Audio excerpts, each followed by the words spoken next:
ജനങ്ങൾ വൈകാരികമാകും, അവർ കല്ലെടുക്കും, muscle power കാണിക്കും. അപ്പോൾ സ്വാഭാവികമായിട്ടും വേറെ ഒരു തലം രൂപപ്പെടും. അതിനൊക്കെ ഒരു അന്ത്യമുണ്ടാകും എന്ന കാര്യത്തിൽ യാതൊരു സംശയവുമില്ല. ഡൽഹിയിലെ പാറ്റകളുടെ ഒരു പാഞ്ഞിറങ്ങൽ സംഭവിച്ചിരിക്കുകയാണ്.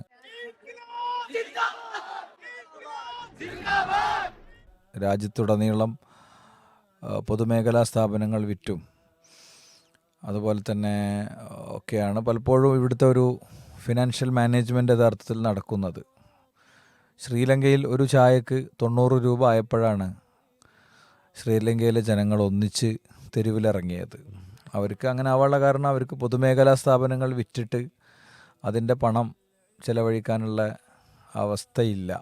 അപ്പോൾ നമ്മുടെ രാജ്യത്തെ സാമ്പത്തികമാണെങ്കിലും നമ്മുടെ രാജ്യത്തെ സമാധാന അന്തരീക്ഷമാണെങ്കിലും ഇവിടുത്തെ ഹംഗറി ഇൻഡെക്സ് ആണെങ്കിലും പട്ടിണി കിടക്കുന്നവരെ കുറിച്ചുള്ളതാണെങ്കിലും ഒക്കെ ഓരോ ദിവസവും പ്രതിസന്ധിയിലേക്ക് പോയിക്കൊണ്ടേയിരിക്കുകയാണ്. അപ്പോഴാണ് നീറ്റ് പരീക്ഷയുടെ പശ്ചാത്തലത്തിൽ 20-ലധികം കുഞ്ഞുങ്ങൾ ആത്മഹത്യ ചെയ്യുകയും 24 ലക്ഷത്തോളം കുടുംബങ്ങൾ വലിയ മാനസികാഘാതത്തിലേക്ക് എത്തുകയും ചെയ്തപ്പോൾ വളരെ സാമൂഹ്യമായ ഒരു സംഭവ വികാസം നടന്നുകൊണ്ടിരിക്കുന്നത്. ഇന്നലെ നമ്മൾ കണ്ട കാര്യം, രാജ്യത്തെ വിവിധ ഭാഗങ്ങളിൽ നിന്ന് ഈ ജന്തർ മന്ദറിലെ സമരപ്പന്തലിലേക്ക് ഭക്ഷണത്തിൻ്റെ ബുക്കിംഗ് നടന്നുകൊണ്ടിരിക്കുന്നു എന്നുള്ളതാണ്.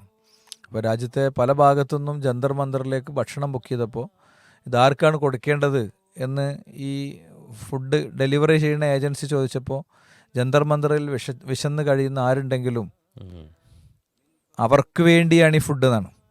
തികച്ചും ഭയങ്കര ഒരു ഇമോഷണലി നമ്മളെ ശക്തിപ്പെടുത്തുന്ന, നമുക്ക് കരുത്ത് പകരുന്ന ഒരു വലിയ മെസ്സേജാണത്.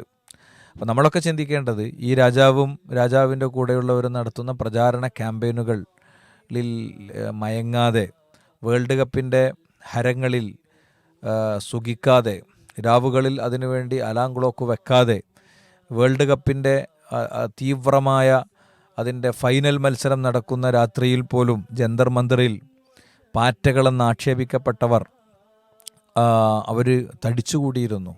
ജാതിമത വ്യത്യാസമില്ലാതെ ഉടുത്ത തുണിയും ഇന്നർ വെയർ അടക്കം ഒറ്റൊന്ന് ആയിട്ടാണ് അവർ പലരുടെ അനുഭവങ്ങളും എഴുത്തുകളും കുറിപ്പുകളൊക്കെ വരുന്നുണ്ട്.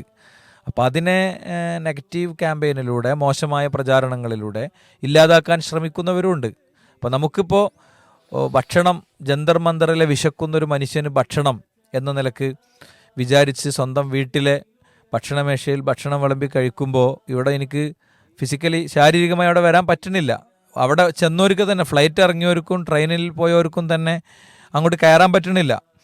അപ്പോൾ എനിക്ക് എന്തായാലും വരാൻ കഴിയില്ല, അതുകൊണ്ട് നിങ്ങൾ കഴിക്കും എന്നാണ് പറഞ്ഞതിൻ്റെ അർത്ഥം. അപ്പോൾ ഹാഷ് ടാഗുകളും അതേപോലെ തന്നെ നെഗറ്റീവ്, ഇവിടുത്തെ ഒരു പൊതുബോധം സെറ്റ് ചെയ്യുന്നിടത്തുള്ള കാര്യങ്ങളൊക്കെ നിർവഹിക്കുന്നതിൽ നമുക്കുള്ളൊരു റോള്, അതിൻ്റെ ഏറ്റവും സത്യസന്ധമായ വാർത്തകളുടെ ഷെയറിങ്, അത് സ്റ്റാറ്റസ് ആക്കൽ, ഇങ്ങനെയുള്ള പ്രചാരണങ്ങളിലൂടെ ഇത് കൂടുതൽ വികസിപ്പിക്കേണ്ടതുണ്ട്. ഇപ്പോൾ ഡൽഹിയിൽ സംഭവിക്കണമെന്ന് പറയുന്നത്, എവിടെയാണോ ബാരിക്കേഡ് കൊണ്ട് ആളുകളെ തടയുന്നത് അവിടെ സമരമായി മാറുകയാണ്. അവിടെയൊക്കെ സമരമാകുകയാണ്. അങ്ങോട്ട് കയറി ചെല്ലാൻ സമ്മതിക്കാതെ എവിടെയൊക്കെ തടയപ്പെടുന്നോ 10 ആളെ കിട്ടിയാൽ അവിടെ വേഗം ഈ മന്ത്രി രാജിവെക്കണമെന്നും ഈ സംഗതികൾ ശരിയല്ല എന്നും പ്രധാനമന്ത്രി വാതുറക്കണമെന്നൊക്കെ ആവശ്യപ്പെട്ടുകൊണ്ടുള്ള കാര്യങ്ങളാണ് സംഭവിക്കുന്നത്. അപ്പോൾ അതിൻ്റെ ദിശ തിരിക്കാനുള്ള വളരെ ബോധപൂർവമായ ശ്രമം നടക്കുന്നുണ്ട്. പ്രതിപക്ഷ നേതാവ് രാഹുൽ ഗാന്ധിയെ മണ്ണിൽ ഇഴച്ചതും അദ്ദേഹത്തിൻ്റെ ശരീരത്തിൽ നിന്ന് ചോര വന്നതും ഒക്കെ അതിൻ്റെ ലക്ഷ്യമാണ്. ഇങ്ങനെ കാണുമ്പോൾ ജനങ്ങൾ വൈകാരികമാകും, അവർ കല്ലെടുക്കും, അവർ മസിൽ പവർ കാണിക്കും. അപ്പോൾ സ്വാഭാവികമായിട്ടും അവിടെ വേറെ ഒരു തലം രൂപപ്പെടും. അക്രമികൾ, പിന്നെ രാജ്യത്തിൻ്റെ പുറത്തുനിന്ന് വന്ന ആളുകൾ, ഗവൺമെൻറ്റിനെ അട്ടിമറിക്കാൻ ശ്രമിക്കുന്നവർ എന്നൊക്കെയുള്ളൊരു തലം വരും. അത് വരുമ്പോൾ അവിടെ പോലീസിന് കൂടുതൽ സൗകര്യമാണ്. പോലീസിന് അറ്റാക്ക് പറ്റും, പോലീസിന് റിവോൾവർ എടുക്കാൻ പറ്റും, പോലീസിന് ഏത് നിലക്കുള്ള കണ്ണീർവാതക പ്രയോഗം തൊട്ട് എന്തും ചെയ്യാൻ പറ്റും. അങ്ങനെ രൂപപ്പെടുന്ന സ്ഥലത്തേക്ക് ആരും ചെല്ലൂല. അപ്പോൾ ആളുകളുടെ വരവ് കുറയും. നേരെ മറിച്ച് പൂക്കൾ പിടിച്ച് പുഞ്ചിരിച്ച് വളരെ കൃത്യമായി കാര്യം പറഞ്ഞ് മെസ്സേജുകൾ കൈമാറി തെരുവ് നിറയുമ്പോൾ അവിടേക്ക് ഭിന്നശേഷിക്കാരനും അതേപോലെ തന്നെ കൊച്ചു കുഞ്ഞുങ്ങൾക്കും ആർക്കും വരാൻ പറ്റും. അപ്പോൾ ആ ഒരു മാസ്, ആ ഒരു ക്രൗഡ്, ആ ഒരു വലിയ ജനസഞ്ചയം അത് ലോകത്തിൻ്റെ അറ്റൻഷനിൽ വരും, ശ്രദ്ധയിൽ വരും. സ്വാഭാവികമായിട്ടും പല നിലക്കുള്ള ആളുകൾക്ക് വാതുറക്കേണ്ടി വരും. ഫിലിം സ്റ്റാറുകൾ, ഹീറോയിനുകൾ, പിന്നെ പൊളിറ്റിക്കലി കാര്യങ്ങൾ സംസാരിക്കുന്നവർ, മീഡിയ ഇപ്പോൾ അങ്ങോട്ട് ക്യാമറ തിരിച്ചിട്ടുണ്ടായിരുന്നില്ല. നാഷണൽ മീഡിയ അടക്കമൊന്നും ക്യാമറ തിരിച്ചിട്ടുണ്ടായിരുന്നില്ല.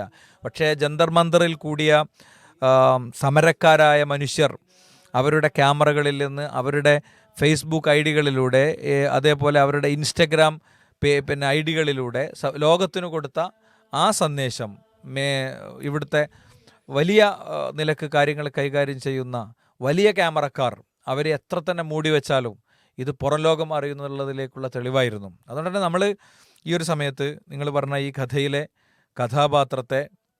കഥാപാത്രത്തെക്കുറിച്ച് പറഞ്ഞപ്പോൾ എനിക്ക് ഓർമ്മ വന്നത് ഈ ചങ്ങാതിനെയാണ്. അതുകൊണ്ടാണ് ചില കാര്യങ്ങൾ ഡൽഹി സമരവുമായി ബന്ധപ്പെട്ട് മെൻഷൻ ചെയ്തു പോകുന്നത്.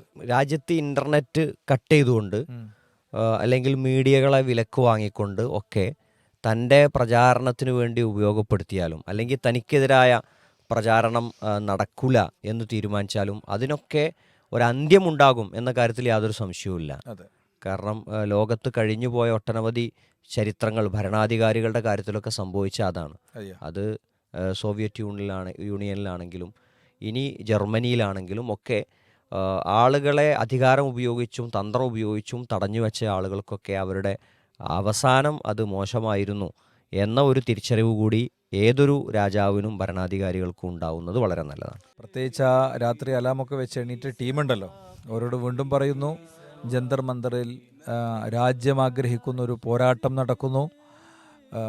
പലപ്പോഴും രാജ്യത്തെ ഭരണകൂടം അവർ വളരെ തെറ്റായ രീതിയിൽ സമരങ്ങളെ കൈകാര്യം ചെയ്യുകയും അതിനെ അടിച്ചൊതുക്കുകയുമാണ് ചെയ്തിട്ടുള്ളത്.